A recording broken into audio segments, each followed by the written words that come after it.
Well, since Marvel Studios is very much content on the slogan for Captain Marvel being higher, further, faster, let's talk about how this is going to impact the box office with the long-range forecast. Obviously, Captain Marvel has a disadvantage when it first comes to her introduction to the MCU. Unlike the Black Panther, unlike Spider-Man, she's not appearing in another movie to give her hype.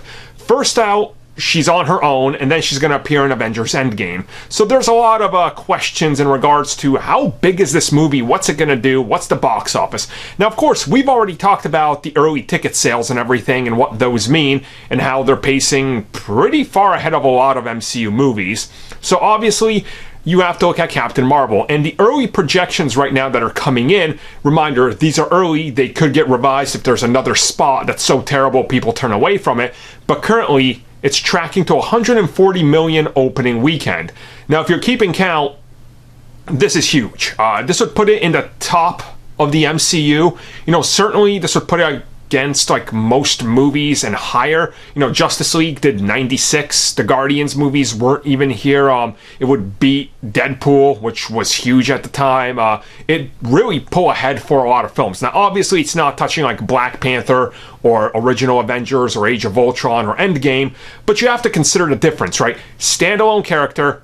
Nobody's really heard about her. She's certainly not as big of a name as like Wonder Woman or even Black Panther or any of these other characters, right? Like, she's on her own out there for the first time. So this is pretty huge, and you have to consider the marketing tactic, how much they're putting into advertising. You know, you've already seen Captain Marvel show up in places on things that Disney's promoting out there. Certainly, you looked at the middle of Times Square a couple weeks ago, she was on every billboard, so they know what they're doing with this. So this is kind of what they're pushing forward, and this is going to be a big deciding factor on if this is going to be the future of the MCU, which I have no doubt it will, as long as it makes over like 50 million, right? So by the look of it, Captain Marvel is on a trajectory to surpass all expectations.